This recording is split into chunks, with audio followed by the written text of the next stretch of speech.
Today we're going to rate every Legion special rule in Legions Imperialis. Now, we're big fans of being systematic on this channel, so we're going to start by looking at some criteria we're going to use to analyze each of the Legion traits. Then we'll go through each Legion one by one and analyze their respective strengths and weaknesses. After that, we'll get into the tier list and we'll rank every trait from top to bottom. The first part of our criteria that we're going to use to rank the Legion special rules is whether or not it is conditional or single use. Now, by conditional, I mean that the Legion special rule comes into effect conditionally. So there's some situation on the tabletop where it applies, and then you're able to use the Legion special rule. And single use is pretty self-explanatory, I think. The next is whether or not the special rule is proactive or reactive.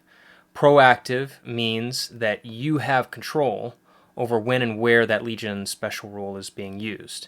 And reactive means that it's something to do with the enemy that is activating that special rule. So obviously we're going to bias our analysis towards something that is proactive, that's more under your control, as being a stronger or better special rule. We're also going to look at whether the Legion special rule is physically restricted. Is there some zone of effect, some radius within which it takes place, or is it effective anywhere on the board? The next one is whether or not it is type restricted. So are only certain kinds of units, certain types, eligible to make use of the Legion special rule? And last of all, we're going to talk about its effectiveness on the tabletop. And we're going to break this down into two sort of mini categories, and that's the Legion special rule's impact and its frequency.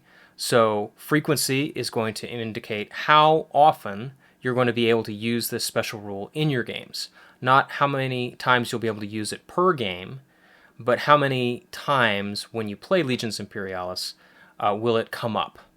And then impact, of course, is when it does come up, when you are eligible to use the rule, how impactful is that going to be on the tabletop? Is it going to make a big difference in your game or not very much?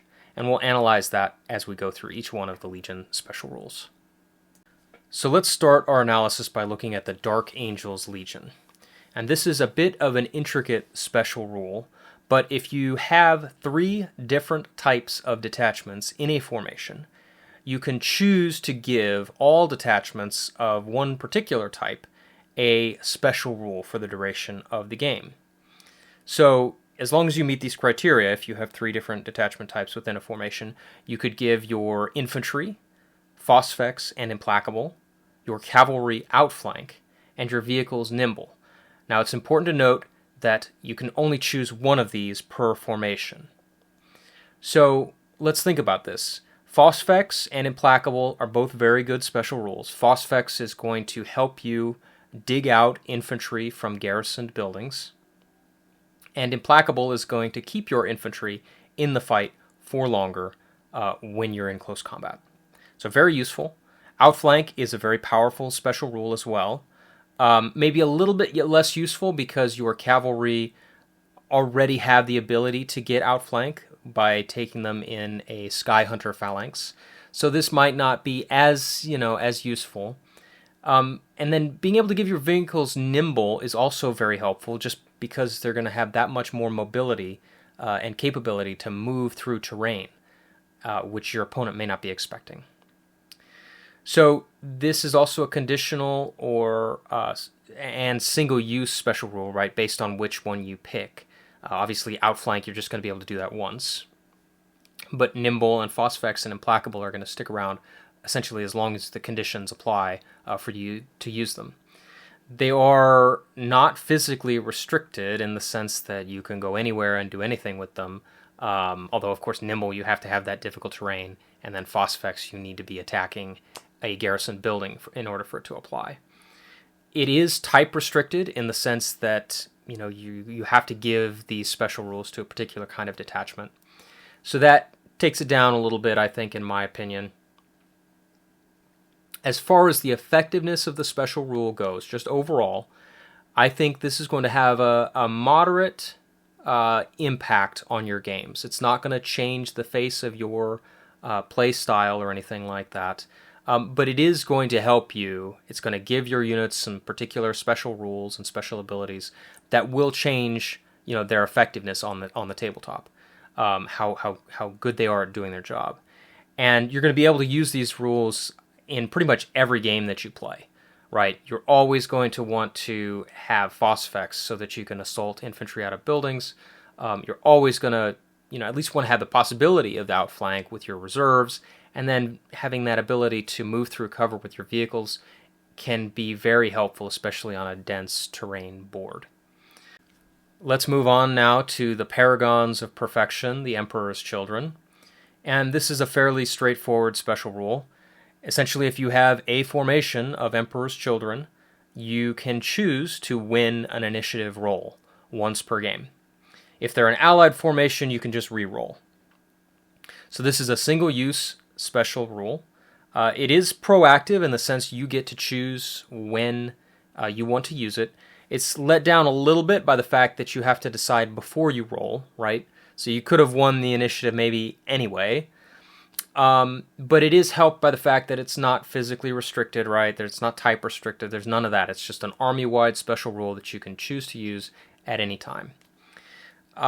This is going to be useful in all of your games, so it has a very high frequency. The impact is, I think, in my opinion, pretty minimal. Initiative is important in this game, don't get me wrong, but it's not vital. It's not as important as in, say, Age of Darkness, Big Heresy, 40K, or any of those other games, right, where initiative is crucial. Getting initiative repeatedly over the turns of the game can, make a big difference, but just being able to win once is helpful on a critical turn, but it's not going to change the face of the game. Moving on now to the Corpse Grinders, the Iron Warriors. This special rule caused a lot of commotion when the game first came out. I think a lot of people thought this was one of the best special rules out there. I'm not sure I agree, and let's take a look at some reasons why. So first of all, it applies to infantry and walkers, and it gives you +1 tactical strength, okay, which is good. We want tactical strength to control objectives. And if it's in your own deployment zone, those infantry and walkers get +2 tactical strength. Now, this is in addition to any other bonuses you might get. It is conditional, obviously. You can use it at any time when you're contesting an objective or controlling it. But it is reactive, right? So it only helps you when the enemy is already on the objective, which is not a situation that you want. And it's also physically restricted, right? It doesn't do anything if you're not contesting an objective. You have to be within that 3 inches of the objective. And it's type restricted. You only get that bonus for infantry and walkers. So as far as frequency, you're probably going to use this in most games. I would say maybe not all. That +1 tactical strength is going to help you some, but it's probably not going to make a huge difference just because it's +1 and you're going to need you need a pretty high superiority to make that count. If you're contesting an objective in your own deployment zone, you're probably in a bad spot anyway as far as the game goes, so it's probably not going to help you win.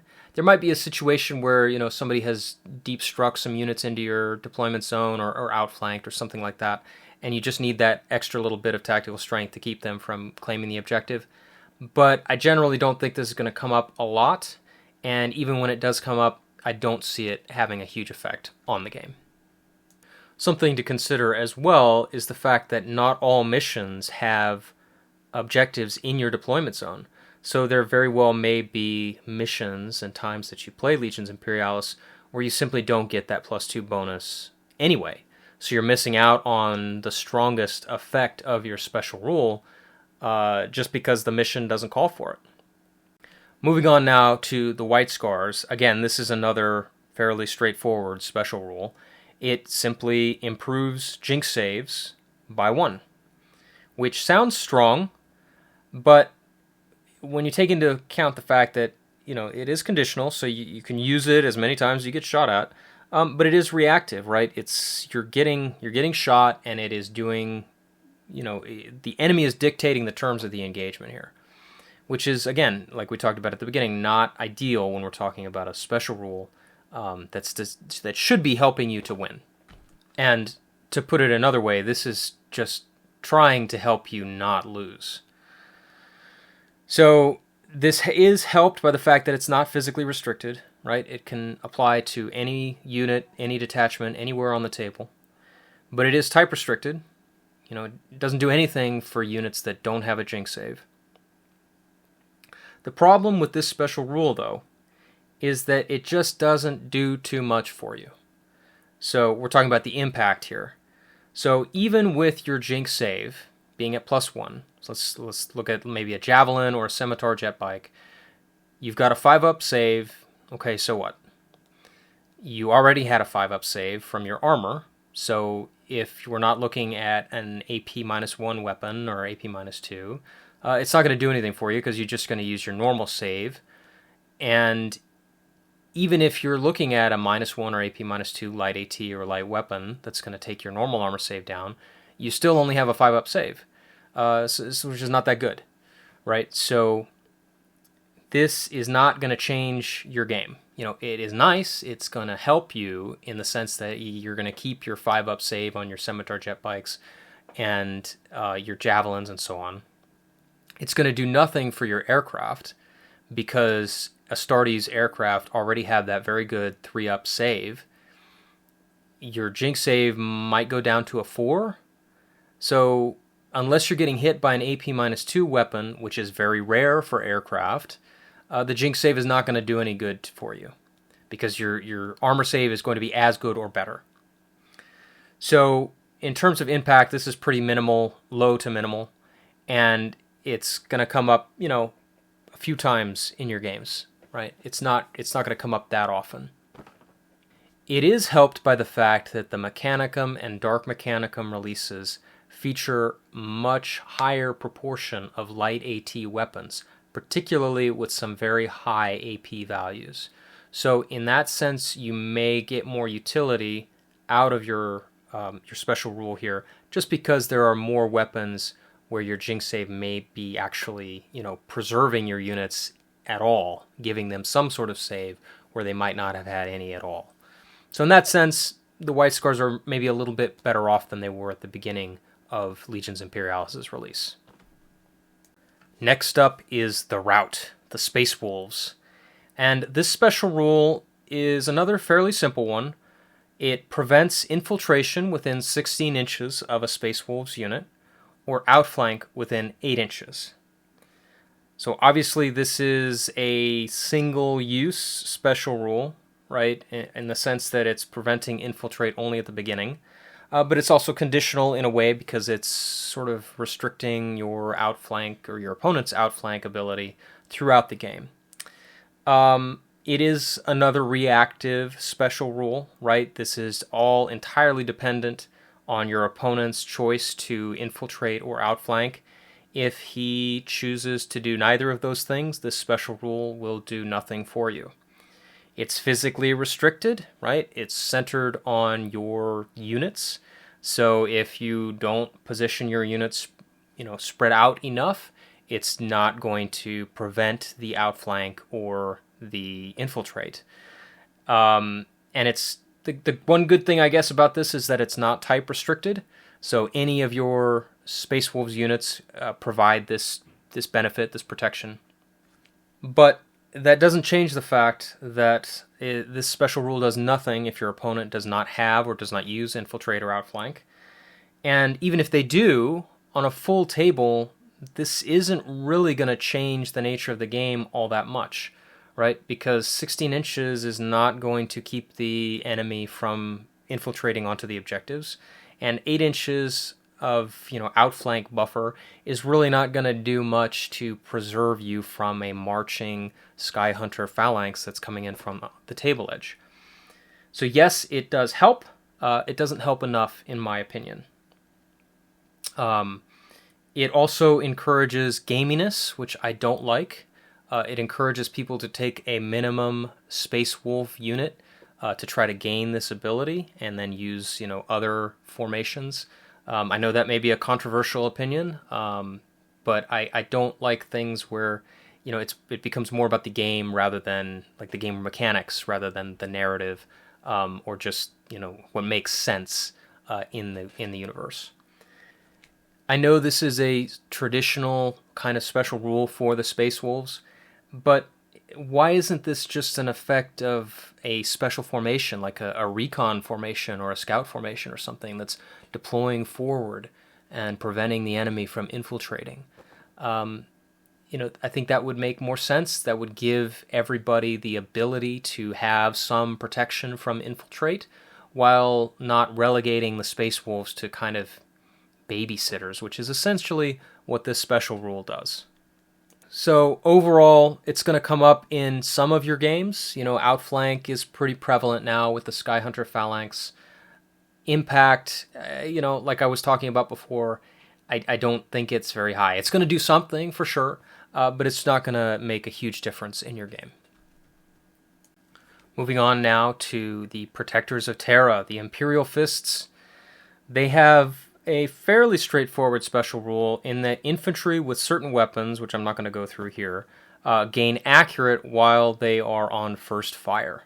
So I think this is a pretty good special rule. It is conditional, so you can use it anytime you have certain infantry with the first fire rule with the specific weapon. It's reactive, I think, in the sense that you have to be on first fire. So you do get to decide, obviously, whether to go on first fire or not, but that is dependent on you having a target. So if you're on first fire and your opponent moves out or is not in range, this is not going to help you, obviously. So, that's just a normal part of the game, but something to consider. It's physically restricted just because of the range of the weapon. The enemy has to be within range, has to be a legitimate target.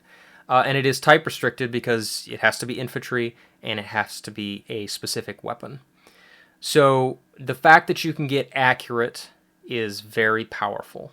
The main thing that I would see this on probably is detachments of missile launchers, which are already a great unit, very, very powerful. And the fact that you can get accurate on them it's very good. This is going to be helpful in pretty much every game that you play. And I think if you lean into it, it's going to do good work for you. I don't think there's too much more to say about that. I think anybody who has played against the Imperial Fists or has played any games against missile launchers will understand how effective this might be. Next, we have probably the worst Legion special rule in the game with the Night Lords. And essentially, this is a very complicated rule. It takes a lot of text in the rulebook. But essentially, if you kill an enemy commander, you can cause extra wounds to detachments within 4 inches of that commander. Okay, this is a very fluffy special rule, right? But and it is good because you can do it as many times as you want if you can find commanders to kill. It is proactive in the sense that you are deciding the terms of the engagement, you're killing the commander, you're doing wounds to the enemy. But it's physically restricted, right? You have to kill the commander. It's very unlikely that you're going to do that except in close combat. So you're going to have to get into close combat and kill the enemy commander, which is probably not going to happen until towards the end of the game, which is also going to mean that you're probably not going to have a huge number of detachments within 4 inches of the commander. And this is also type restricted because it has to be the enemy commander. So you're not going to have this happen very often in your games, even if you try, because first of all, there aren't that many commander units on the table anyway, and then you have to get into close combat, or you almost have to get into close combat, because nobody's going to take their commander out through shooting unless you wipe out the whole detachment. And even if you manage to do that, it's going to do a couple of wounds to a detachment nearby, which you also get to save against using your morale stat. So if this is a Astartes commander that you kill, you're going to be saving on a 3-up, maybe a 4-up if they break. So yeah, this is just not going to do anything for you. You're not going to use it in your game. And I feel really bad for the Night Lords players because they could have had a cool special rule. This sounds cool, but it's just not effective. Next up, we have the Eaters of the Dead, the Blood Angels. And their special rule allows them to make a 3-inch move after winning a combat. And if they are able to engage a detachment that has not already fought, that Blood Angels detachment that made that 3-inch move can fight again. So this special rule is good in the sense that it is conditional, right? You can use it as many times as you want as long as you fulfill the conditions of the special rule. It's proactive. You're choosing where you're fighting, where you're initiating these close combats. The problem is it is physically restricted, right? 3 inches is not really enough, in my opinion, to move from one combat to the other. I think it's very rare that you're going to have combats so tangled up. It does happen. And this is helped by the fact that it can be any type of Blood Angels detachment. But in general, I just don't think that the frequency is going to be very high. You're not going to see this happen too often in your games. And even when it does happen, it's just not going to do that much for you. Because, first of all, you have to have an enemy detachment within those 3 inches to engage. And if you want to get the main effect that you can fight twice in one turn, that detachment can't have already fought. And if they have, then you're out of luck. You've engaged, but you haven't really gotten much benefit from it. Next up is the Iron Tenth, the Iron Hands. And their special rule allows them to use Feel No Pain against light AT weapons. And it also reduces the AP of weapons targeting their vehicles that are on first fire by 1. So this is a conditional special rule, so you can use it as many times as you want throughout the game.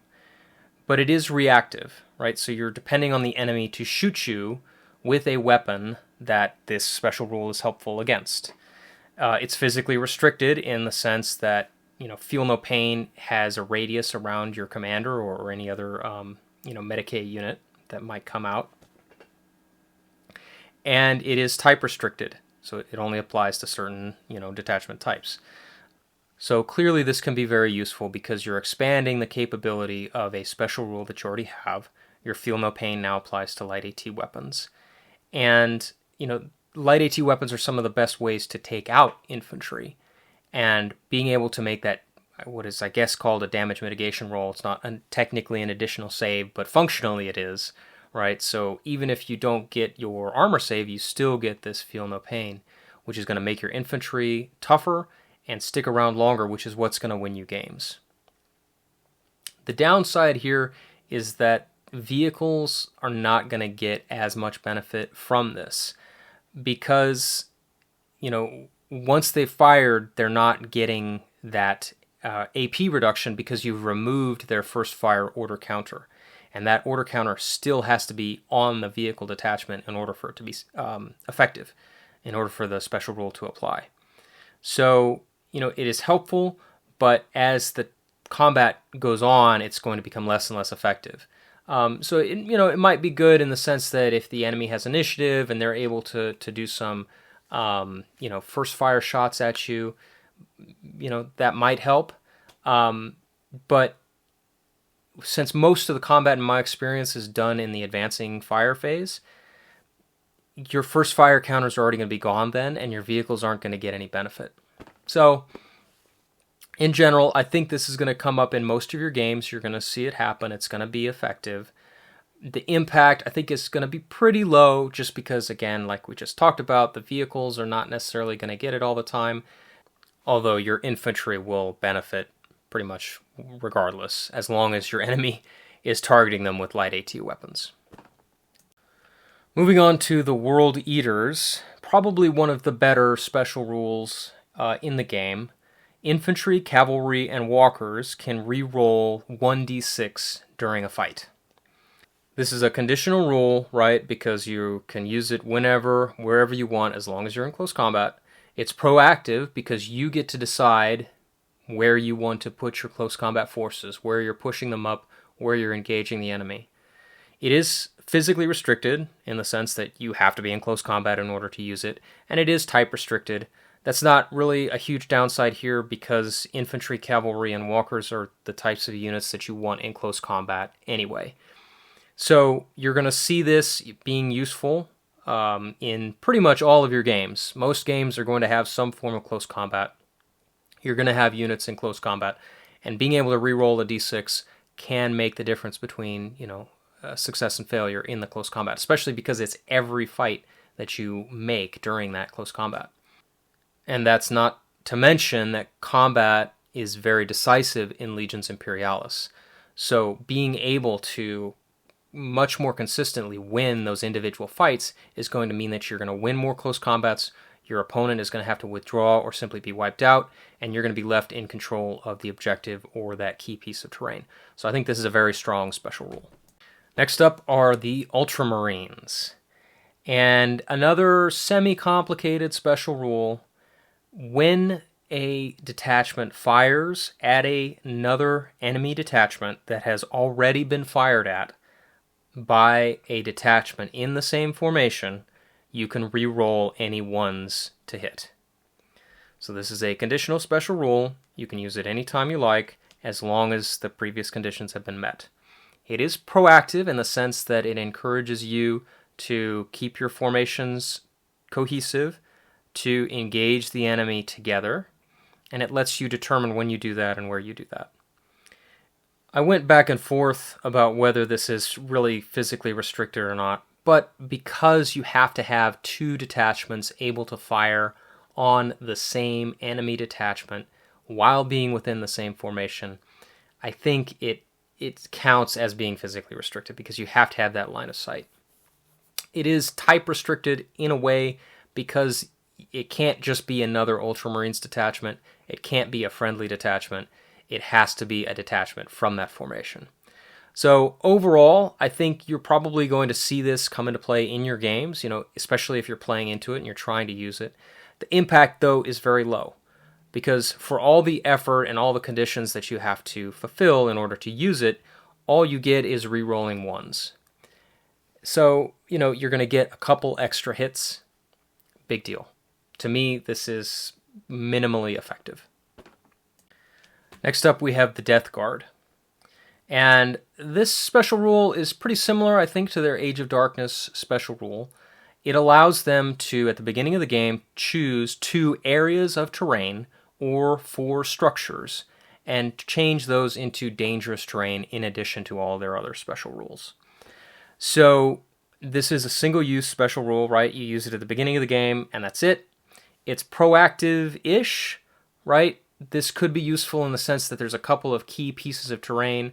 You want to make them dangerous in order to discourage the enemy from garrisoning those structures or occupying those pieces of terrain. Could definitely impact the game, but it is physically restricted to the terrain that you choose at the beginning of the game. And if the enemy avoids those pieces of terrain, or there just aren't any, very effective options for you to choose from, this doesn't do much for you. So obviously, this is something you can do anywhere on the table. You're always going to have pieces of terrain, so you're always going to be able to use this, but the impact is pretty negligible, in my opinion. In certain situations, it might be helpful, but even then, making something dangerous is not necessarily a guarantee that the enemy's not going to move through it or is not going to garrison it. If they're willing to take the possibility of casualties, they can still occupy that structure. They can still move through that piece of terrain. Now we come to the Thousand Suns. And again, this is another candidate, I think, for the worst special rule in the game. It gives their commanders the Shield Generator 6+ special rule. So let's just sit here for a moment and take that in. It is a conditional special rule. You can use it as many times as you want. However, it is reactive. You have to be shot at in order for it to be effective. It's physically restricted because the shield generator only has a certain distance around your commander, and your commander, your models have to be near a commander and within that distance. And additionally, it has to actually help you, right? So how many times is that 6-up going to actually give you any kind of benefit? Light AT weapons are going to reduce your save probably by just 1. since you're probably going to be protecting Astartes with your shield generator rule, you're going to have a 6-up save anyway. Now, this is helped by the fact that, as we mentioned earlier, I think in the Iron Hands section, the Mechanicum and the Dark Mechanicum do have quite a few weapons that are light AT that have a higher than -1 AP. So that does help this special rule in the sense that, you know, you're going to get at least a 6-up even if you have a weapon that is punching through your full armor save. But at the end of the day, I just don't see that coming up very often. So this is a very low frequency of occurrence, and even when it does occur, the benefit that you get, a 6-up save, is going to do very little for you. The Arch Traitors, the Sons of Horus, also do not have a great special rule, in my opinion. It allows them to re-roll 1s with light or light AT weapons when targeting a detachment within 6 inches of them. So this is good in the sense that you can use it anytime, anywhere on the table, but obviously it's physically restricted. You have to have a target within 6 inches of you. It's proactive. You're going to be able to, do something to influence how and when and where you use this. And it is type restricted, right? You have to be firing with a light or a light AT weapon. How often is this going to come up? I think fairly infrequently. Mostly this is going to be your infantry with light or light AT weapons. How often are they going to be within 6 inches and still able to fire? Probably not that often. And again, even if you fulfill these conditions, how much of an impact is it going to have? You're going to be able to re-roll 1s, which is going to give you, maybe a couple extra hits? This is not going to change the course of a game. The Word Bearers do not break the trend of the Traitor Legions having poor special rules. Their special rule allows them to never count as broken, and it also allows them to ignore the Dread special rule. So this is conditional, right? You can use it anytime you want, wherever you want on the table. But it is reactive, right? This helps you not lose. It doesn't help you to win. It's not even going to take effect until you've lost half of your formation. So the fact that it's not physically restricted or not type restricted doesn't really matter. This is going to come up sometimes in your games. You're going to have broken formations. Is it going to really change the face of the game? No. You're able to first fire or march, which can be helpful. Is it going to make a huge difference? No. And the fact that you can ignore Dread, which is half of the special rule here, I don't think there are any models in the game other than the Psi Titan that even has the Dread special rule. So maybe this will be more useful when we get demons, but until then, very low impact. Next up are the Dragon Warriors, the Salamanders. And their special rule allows them to roll 2d6 and choose a result for their morale checks. They also gain the Implacable special rule. So again, this is another reactive special rule, right? You're depending on the enemy to decide essentially when and where you get to use this special rule. It is good in the fact that it's not physically restricted, right? You can use it anywhere on the table. It doesn't have to be within a certain range of your commander or anything like that. It's not type restricted. It's any Salamander's unit. You are going to see this come up in pretty much all of your games. It's going to happen. You're going to have to make a morale check. You're going to have to, potentially fall back from close combat. So both of the parts of this special rule are going to benefit you. Are they going to impact the game all of that much? I don't think so. Just because Marines already have a really good morale save, it's probably not going to come up that often, and even when it does, it's not really going to save the game for you. All right, we have arrived at our penultimate Legion, the Raven Guard. Their special rule allows them to infiltrate their infantry and forward deploy their cavalry, walkers, and infantry in dedicated transports. Now, this is a quote-unquote single-use special rule. Obviously, you only get to use it, during the deployment phase. But that deployment phase is going to affect the entirety of the rest of the game. It's proactive because you're going to be able to dictate the entire course of the game by how you use this special rule. You're going to infiltrate your infantry, your heavy dreadnoughts, your leviathans, onto the objectives, seize control of them, and that's going to put your opponent on the back foot from before the game really even starts. It's not physically restricted because, like most infiltrate, there really isn't any physical restriction. And the one downside, which isn't really a downside, is that it is type restricted, right? So you only get certain special rules for certain types of detachments. But this special rule is fantastic. You're going to use it in every game that you play. It's going to have an extremely high impact because, as I already said, by using this special rule correctly, you're going to dictate the entire course of the game. Especially with the progressive scoring that's used in most Legions Imperialis missions, you're going to have a lead from the very first turn. And unlike so many of these other special rules, this helps you win because it puts you on the objective. And as we all know, taking objectives is how we win Legions Imperialis. Nothing else really matters.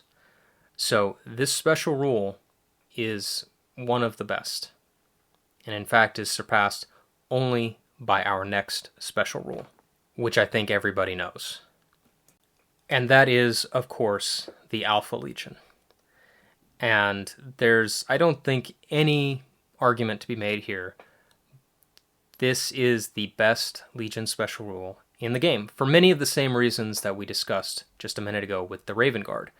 However, this is even more powerful and even more influential because this special rule allows you to infiltrate, outflank, or forward deploy 3 detachments per formation in your army. So let that sink in for a moment. They don't have to be detachments within the same formation. You could choose 3, 4, 5 Alpha Legion formations and choose 3 detachments from any of those formations to gain one of those 3 special rules. So obviously we all know infiltrate is outstanding, outflank is very good, and forward deployment is also very helpful because it allows you to move forward from your deployment zone and garrison a structure. This is single use in the sense that obviously you can either forward deploy, you can either outflank, or you can infiltrate once per game. It's not physically restricted, and it's only type restricted in the sense that it has to be an infantry, cavalry, walker, or vehicle in order to receive one of those special rules. Of course, that pretty much covers every type of unit that we generally use in a Legions Imperialis army, so it's not really a restriction. So, I don't want to belabor the point too much. You're going to use this in every game that you play as Alpha Legion. You're going to want to infiltrate your units onto the objective. You're going to want to have that ability to outflank, to get into your opponent's rear areas, cause havoc. And you're going to want to use forward deployment so you can get your infantry into some important buildings before your opponent has a chance to stop them. And the fact that you can do all of these things is going to determine the entire course of the game. You're going to be able to establish control of the objectives from turn 1, and not just with infantry like the Raven Guard can, but you can infiltrate vehicles, you can infiltrate dreadnoughts, you can infiltrate pretty much anything you want. Why even have a deployment zone? Alright, so let's take a look at the Legion traits overall, give our overall thoughts and comments about them. And while we do like to be positive on this channel, I have to say that in general, the Legion traits are pretty mediocre. I think you may have gotten that impression so far from this review, but overall, I think they're fairly poorly written. I think they're very uneven. You have some that are extremely strong, like the Alpha Legion and the Raven Guard, and some that are, you might as well not even have a special rule, like the Thousand Sons or the Night Lords. And it wouldn't be so bad if they were all mediocre, if they were all forgettable. But you have some that are very bad, some that are okay, and some that are great.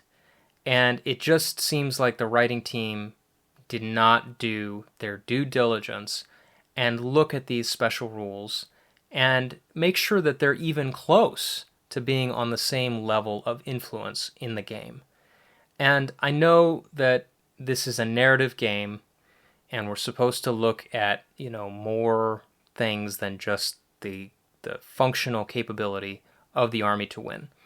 But unfortunately, and I'm going to get on my soapbox here, that's just a little bit naive. And I think sometimes it's an excuse for not doing what needs to be done to make sure that the game is I know balance is elusive, but clearly more should have and could have been done to make these more balanced and more even across the board between the different legions. And the fact that it wasn't done, I think, is unfortunate, not just for the sake of the narrative part of the game, but also for the functional part of the game, where people who play something like the Word Bearers or the Thousand Sons or the Night Lords or even the Blood Angels basically don't get to use their special rule. They don't get any sense of what it is to be a Blood Angels army on a large scale, whereas people like the Alpha Legion or the Raven Guard get a huge advantage in the game, and that incentivizes people to play those armies. And unfortunately, it's just not very good for the health of the game. Okay, I'm going to climb down from my soapbox now, and the last thing that I want to say about these Legion special rules is that in general, they feel like afterthoughts. They don't affect really how you play the game. None of them have any kind of incentive to choose a different style of army, except maybe the World Eaters, but they don't have an intrinsic effect on how you build and construct your force. They don't feel like an Ultramarines army or an Emperor's Children army. It just feels like you have an Astartes army with a special ability. And I think that's disappointing. Legions Imperialis, although it does have a good amount of detail, it's already a more abstract game than Age of Darkness or Big Heresy. And we need more flavor. We need more elements that make you feel like you're playing Emperor's Children or Iron Hands or Iron Warriors, and not less. And I think this is a real missed opportunity for the writing team to inject some of that flavor that we really need, or that we would like to have with Legions Imperialis, to distinguish between the legions and to really bring the battlefields of the Horus Heresy to life. For a narrative game, it seems like that would be the most important thing. But let's move on from that topic and get into the tier list. I'm pretty sure by now you guys have a solid idea of what I think of several of these Legion special rules, but I think it is valuable to rank them in order based on the value that I think they provide to your force. And if you look on the left, you can see we're ranking from S all the way down to a trash tier. So this should give us a good spread and give us an idea of their rankings relative to one another. To start us off with, I'm going to go ahead and skip ahead to the Alpha Legion, and I don't think there's any contest, I don't think there's any controversy, any argument that these are the best special rules in the game. Most powerful just because they establish control of the objectives through infiltrate, through outflank, through forward deployment, and the ability to give those special rules to pretty much any unit that they want, any detachment that they want. So let's start then with the Dark Angels, since we've established our upper limit. The Dark Angels have a good special rule. It is influential, it is effective, it gives them a better ability to remove infantry from garrison buildings. It allows them to maneuver their vehicles more effectively through difficult terrain and to outflank effectively, which is another powerful special rule. This is effective and influential, not to the level of maybe something like the Raven Guard or the Alpha Legion, but it is a good, solid special rule. And for that reason, we're going to put it in B tier. So if we move on to the Emperor's Children, as we talked about in the detailed analysis, this is, a decent rule in the sense that it has a solid effect on the game. It allows you to win initiative, but unfortunately, winning initiative is just not really going to do too much for you in terms of winning the game overall. It's going to help you on one particular turn, but you may have won initiative anyway. So we're going to put this in D tier. So not great, but at least it does something. The Iron Warriors, their ability to increase their tactical strength is maybe seems better, I think, than it actually is. It does help. It is focused on objectives, which is good, but the number of bases that you need in order to really make this make a difference, I just don't see it happening too often in actual games. So we're going to put this in the D tier as well. It is a solid rule in the sense that it does something concrete on the table, but it just doesn't happen often enough, and it doesn't have enough of an effect to really push it up into a higher tier. As far as the White Scars go, it's pretty much the same story. This is a neat, interesting special rule in the terms that, it gives you a bonus to your Jinx save, which seems like it should be powerful, but when you really look at the units that it affects and the weapons that are going to be firing at those units, it really just doesn't do that much. So we're going to have to put these in D tier as well. Moving on to the Space Wolves. This is another rule that I think seems very good, very powerful, but when you really look at it, it just doesn't have enough of an effect to really change how the game is played. It can help, yes. It can be useful. Is it going to be useful enough, often enough in games to really make a difference? I don't think so, and that's why it's going to go in F tier. The Imperial Fists, this is a good special rule. Gives you accurate on certain weapons when you first fire. So it is limited in the number of circumstances you're going to be able to use it. But the fact that you get accurate instead of re-rolling ones is huge. So, it does have its limitations, but I think it is a good, powerful, special rule. And we're going to put it in C. Next are the Night Lords. So again, as I mentioned in the detailed analysis, this special rule is fluffy and neat, but it just doesn't come up often enough in the game.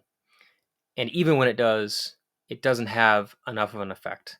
And it's in contention for the worst special rule in the game. The Blood Angels, it just doesn't do enough. You have to be engaged, you have to win the fight, and then you have to have an enemy unit close enough to engage them. And even if they has to be within 3 inches. Even if they are within that 3 inches, if they've already fought, it's not going to do anything for you. Your consolidation, your special move is not going to do anything for you. So if you're not getting that extra combat, the 3 inches of movement, which you cannot use to garrison a structure, it's not worth it, I'm afraid. So this is also going to go in F tier.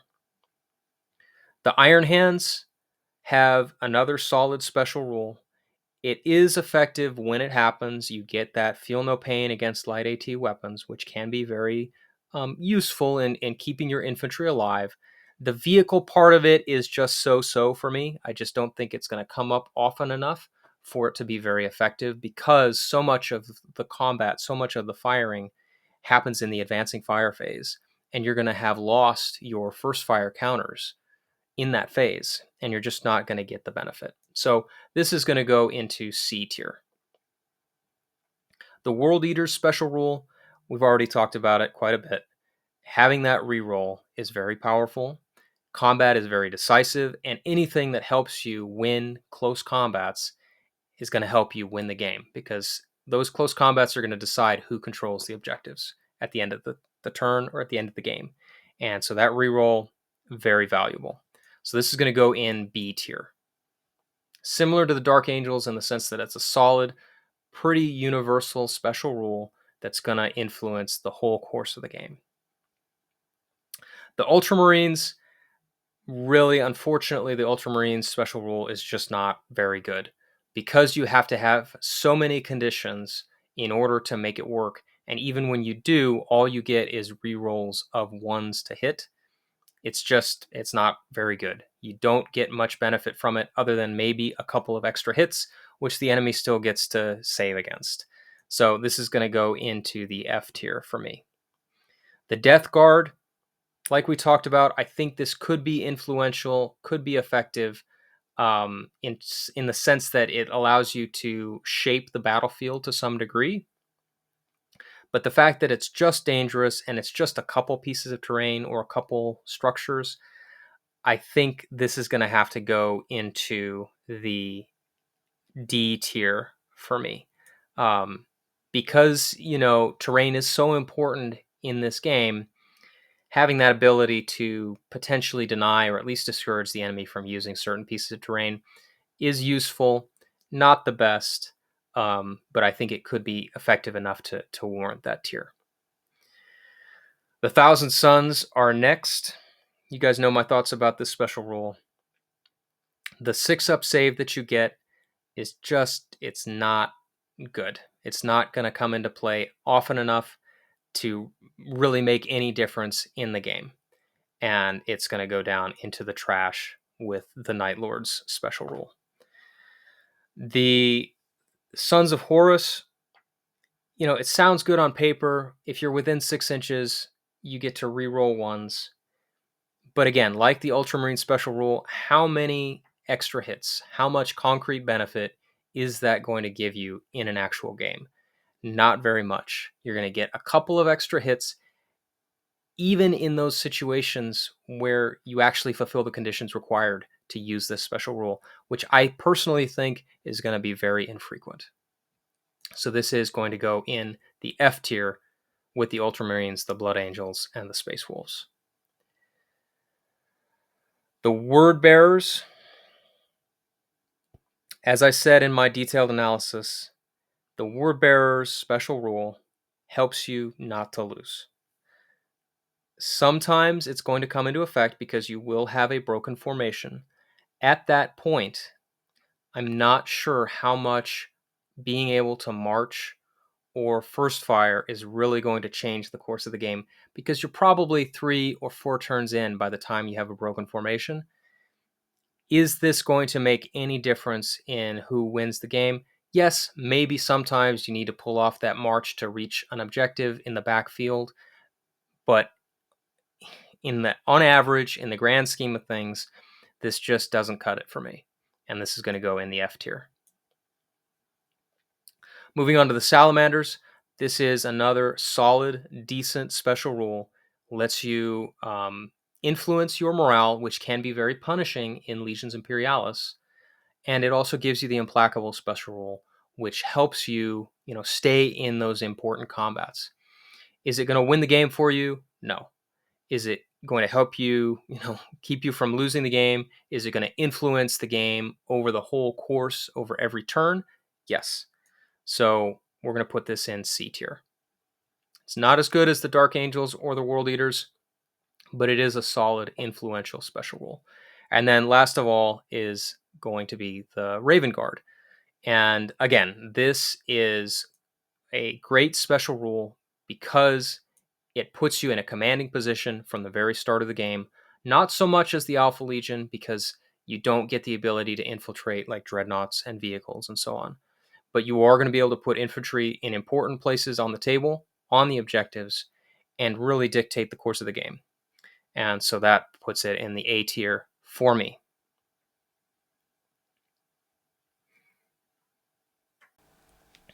Well, I know that was a bit of a long video, a bit of a change for me, but I hope you guys enjoyed it. I certainly found it interesting and insightful to sit down and look at each of these Legion special rules and really compare them deliberately with each other. And I hope you found the same value from this video. I know some of my choices, especially in the tier list portion of the video, might be a little controversial. I'm interested to hear your thoughts about my choices and what your own choices might be for your tier list. If you want to put those down in the comments, I'd love to read them, and I'll try to reply with as insightful and perspicacious commentary as I can. I'd really enjoy, having a discussion about this, because I think it is one of the weaker parts of the game, these special rules, and I'd be interested to, hear what other members of the Legions Imperialis community think about them. Whether you think that they are, weak or strong, or if the writing team did a good or bad job. Let me know. I'd really enjoy having that conversation with you. But this video has gone on long enough, so I'm going to go ahead and call it there, and I'll look forward to seeing you in the next video.